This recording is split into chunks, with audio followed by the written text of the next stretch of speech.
कहानी की शुरुआत होती है और हम एक लड़की को देखते हैं जिसका नाम हार्पर होता है। हार्पर इस टाइम काफी अपसेट नजर आ रही थी क्योंकि वो एक काफी गहरी सदमे का शिकार है। असल में कुछ टाइम पहले ही उसके हस्बैंड ने सुसाइड कर ली थी। उसके सुसाइड करने की वजह ये थी क्योंकि हार्पर अपने हस्बैंड से डिवोर्स लेना चाहती थी, जिस पर हार्पर के हस्बैंड ने कहा कि बेहतर होगा कि तुम डिवोर्स ना लो, क्योंकि अगर तुमने डिवोर्स ली तो मैं सुसाइड कर लूंगा, मार लूंगा खुद को। अब यहाँ पर हमें ये बात पता चलती है कि उन दोनों की आपस में बिल्कुल भी नहीं बनती थी और यही वजह थी कि हार्पर ये रिश्ता हमेशा के लिए खत्म कर देना चाहती थी, क्योंकि उसका जो हस्बैंड था वो एक काफी गुस्से वाला इंसान था। इसी वजह से हार्पर तंग आ चुकी थी और उसने सोच लिया था कि वो ऐसे गुस्से वाली जालिम इंसान के साथ बिल्कुल भी नहीं रहेगी। फिर एक दिन हम देखते हैं कि उन दोनों का बहुत ज्यादा ही झगड़ा हो जाता है, जिसकी वजह से हार्पर के हस्बैंड ने उसे काफी मारा। तब इस बात की वजह से हार्पर को इतना गुस्सा आया कि उसने अपने हस्बैंड को धक्के देकर घर से निकाल दिया। तब उसी टाइम उसके हस्बैंड ने छत से कूदकर सुसाइड कर ली और अपनी जान ले ली।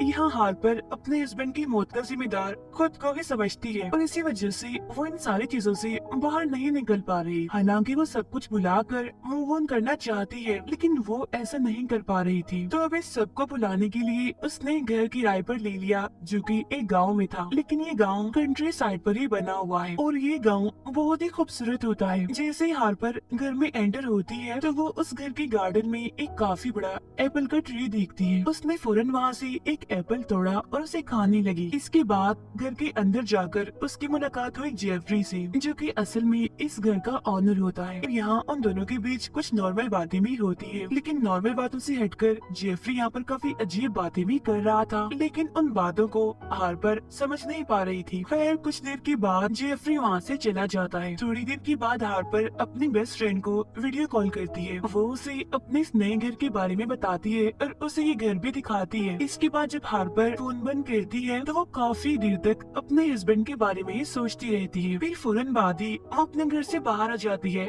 वॉक करने के लिए। अब वॉक करते करते वो जंगल में आ जाती है, लेकिन यहाँ पर उसे डर नहीं लग रहा था, बल्कि यहाँ पर तो उसे काफी अच्छा लग रहा था। फिर कुछ देर के बाद यहाँ पर बारिश होने लगती है, जिसकी वजह से मौसम भी प्यारा हो जाता है और आस पास का नजारा भी, और हार्पर इन सबको काफी इंजॉय कर रही होती है। अब इसी तरह चलते चलते हार्पर एक पुराने टनल के पास पहुंचती है, लेकिन जब वो उस टनल के अंदर जाती है तो उसे वहाँ पर अजीब सा सुकून मिलने लगता है। फिर वो यहाँ पर जैसी आवाज लगाती है तो उसकी आवाज वहाँ पर इको होने लगती है, यानी कि उसकी आवाज टनल की दीवारों से टकरा कर वापिस आ जाती थी और इसकी वजह से ही गूंज पैदा होती थी। और फिर बाद में ये आवाज हल्की हल्की मध्यम होती जाती। यहाँ आकर हार्पर को काफी अच्छा लग रहा था, वो यहाँ पर काफी खुश थी। लेकिन तभी उसकी नजर टनल की दूसरी साइड पे पड़ती है, जहाँ पर एक आदमी बैठा होता है जो कि काफी अजीब लग रहा था। और अब देखते ही देखते वो आदमी उठता है और भागकर हार्पर की तरफ ही आने लगता है। अब ये देखकर हार्पर काफी घबरा जाती है। इसी वजह से वो फौरन ही टनल से बाहर आ जाती है। बाहर आने के बाद वो जंगल की तरफ भागने लगती है, लेकिन आगे जाकर वो रास्ता ही भूल जाती है। उसे ये याद ही नहीं होता कि वो कहाँ से आई थी और अब उसे कहाँ जाना है। अब भागते भागते वो एक और टनल के पास पहुँचती है, लेकिन ये वाली टनल खुली नहीं थी बल्कि ये बंद थी। इसी वजह से हार्पर एक दूसरे रास्ते पर चल देती है, जहाँ आगे जाने पर उसे बहुत सारे पुराने घर दिखते हैं, जहाँ पर कोई भी नहीं रहता था और वो बंद थे। अब क्योंकि यहाँ का मौसम काफी खूबसूरत था, इसीलिए हार्पर फौरन से अपना मोबाइल निकालती है और आसपास की पिक्चर्स और वीडियोस बनाने लगती है। लेकिन तभी अचानक से उसकी नजर उसी अजीब से आदमी पे पड़ती है, जिसने कपड़े नहीं पहने हुए थे और वो अजीब हालत में खड़ा हुआ था। अब उसे देखकर हार्पर काफी डर जाती है और फौरन ही वहाँ से भागने लगती है। फिर किसी तरह उसे सही रास्ता मिल जाता है और वो अपने घर पहुँच जाती है। घर पहुँचने के बाद वो दोबारा से अपने फ्रेंड को कॉल करती है और जो कुछ उसके साथ जंगल में हुआ वो अपने दोस्त को भी बताती है। तभी अचानक से उसकी नजर फिर से उसी अजीब आदमी पे पड़ जाती है, जो कि हार्पर का पीछे करती करती उसके घर तक आ गया था। तब ये देखकर हार्पर फोन बंद करती है और फौरन से दरवाजे को बंद करने के लिए चली जाती है, लेकिन दरवाजा ठीक से बंद नहीं हुआ था, वो अभी भी थोड़ा सा खुला हुआ था।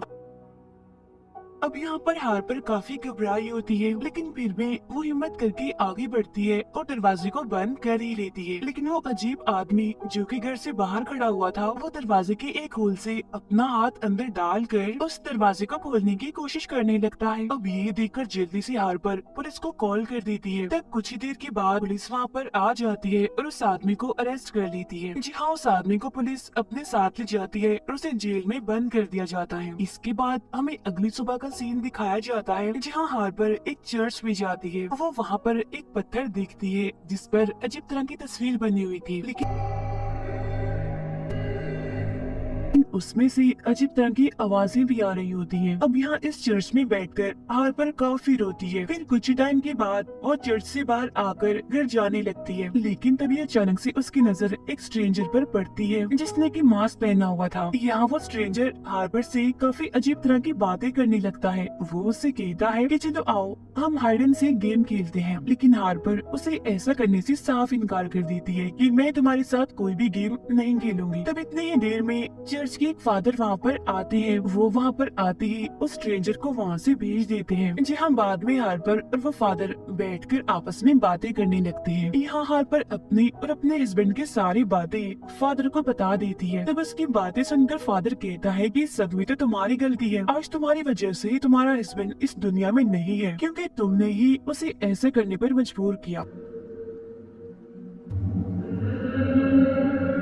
अब ये सुनकर हार्पर काफी हैरान तो होती है, साथ ही साथ उसे फादर पर काफी गुस्सा आने लगता है। इसी वजह से वो वहाँ से चली जाती है। रात को हार्पर एक बार में जाती है ड्रिंक करने के लिए, जहाँ उसकी मुलाकात दोबारा से होती है जेफरी से, यानी कि घर के ऑनर से। तब यहाँ पर वो दोनों बातें करने लगती है, लेकिन तभी यहाँ पर वो पुलिस ऑफिसर आ जाता है जिसने उस दिन हार्पर के घर से उस अजीब सी आदमी को अरेस्ट किया था। यहाँ वो पुलिस ऑफिसर हार्पर को बताता है कि हमने उस आदमी को छोड़ दिया है, यानी कि जेल से आजाद कर दिया है, क्योंकि उसके खिलाफ कोई केस ही नहीं बना, हमारे पास कोई सबूत ही नहीं था। अब ये सुनकर हार्पर को इतना गुस्सा आता है कि वो उस पुलिस ऑफिसर पे भी काफी गुस्सा करते हुए वहाँ से बाहर आ जाती है। लेकिन जब वो रास्ते से जा रही होती है तो उसे ऐसा फील होता है कि जैसे कोई उसका पीछा कर रहा है। और ये बात सच भी थी, क्योंकि उसका पीछा और अजीब तरह का आदमी कर रहा था। अब इस वजह से हार्पर इतना घबरा जाती है कि जल्दी से घर पहुँचने के लिए वो वहाँ से भागने लगती है। अब घर पहुँचते ही वो दोबारा से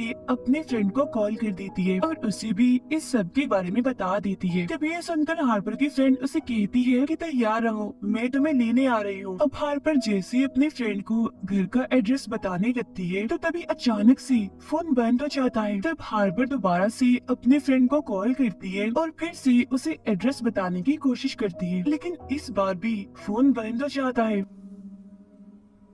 इसके बाद हार्पर ने टेक्स्ट मैसेज के जरिए अपने फ्रेंड को घर का एड्रेस भेज दिया, जहाँ इस मैसेज का रिप्लाई बड़ा ही अजीब आया। रिप्लाई ये था कि I already know where you are, यानी कि मैं पहले से ही जानता हूँ कि आप कहाँ हैं। लेकिन अब इससे पहले कि हार्पर कुछ समझ पाती तभी विंडो से उसकी नजर बाहर खड़ी हुई पुलिस ऑफिसर पे पड़ती है। तब फौरन हार्पर घर से बाहर पुलिस ऑफिसर के पास आती है और उसे पूछती है कि आखिर तुम यहाँ पर क्या कर रही हो। लेकिन तभी अचानक से लाइट्स फ्लिकर करने लगती है और देखते ही देखते पुलिस ऑफिसर वहाँ से गायब हो जाता है और तभी एप्पल के ट्री से बहुत सारे एप्पल्स नीचे गिरने लगते हैं। अब इस सारी सिचुएशन की वजह से हार्पर काफी डरी, काफी घबराई होती है। लेकिन तभी अचानक से एक आदमी भागकर उसे की तरफ आने लगता है, तब दरवाजे को बंद कर लेती है। लेकिन कुछ ही टाइम के बाद हम देखते हैं कि किसी ने घर की विंडो को तोड़ दिया और वही आदमी घर की दूसरी साइड से तोड़ फोड़ करने लगा।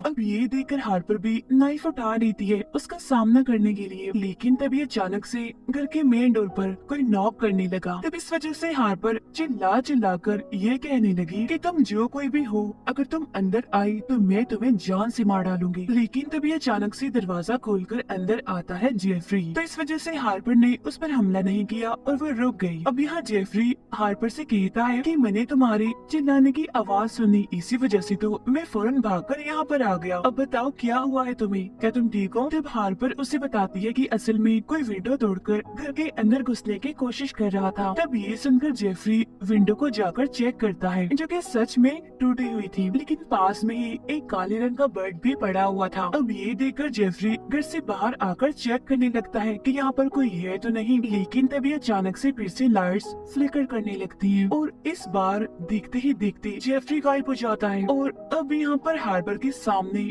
वही अजीब सा आदमी आ जाता है, जो कि स्टार्टिंग से ही उसके पीछे पड़ा हुआ है। अब उस आदमी ने फूल की कुछ पत्तियां फूंक मारकर हवा में हार्पर की तरफ कर दी और अब देखते ही देखते अचानक से हार्पर की हालत काफी अजीब होने लगी। उसे देखने से ऐसा लग रहा था कि जैसे उस पर किसी ने अपना कंट्रोल पा लिया हो। इसके बाद हार्पर घर के अंदर चली जाती है और दरवाजे को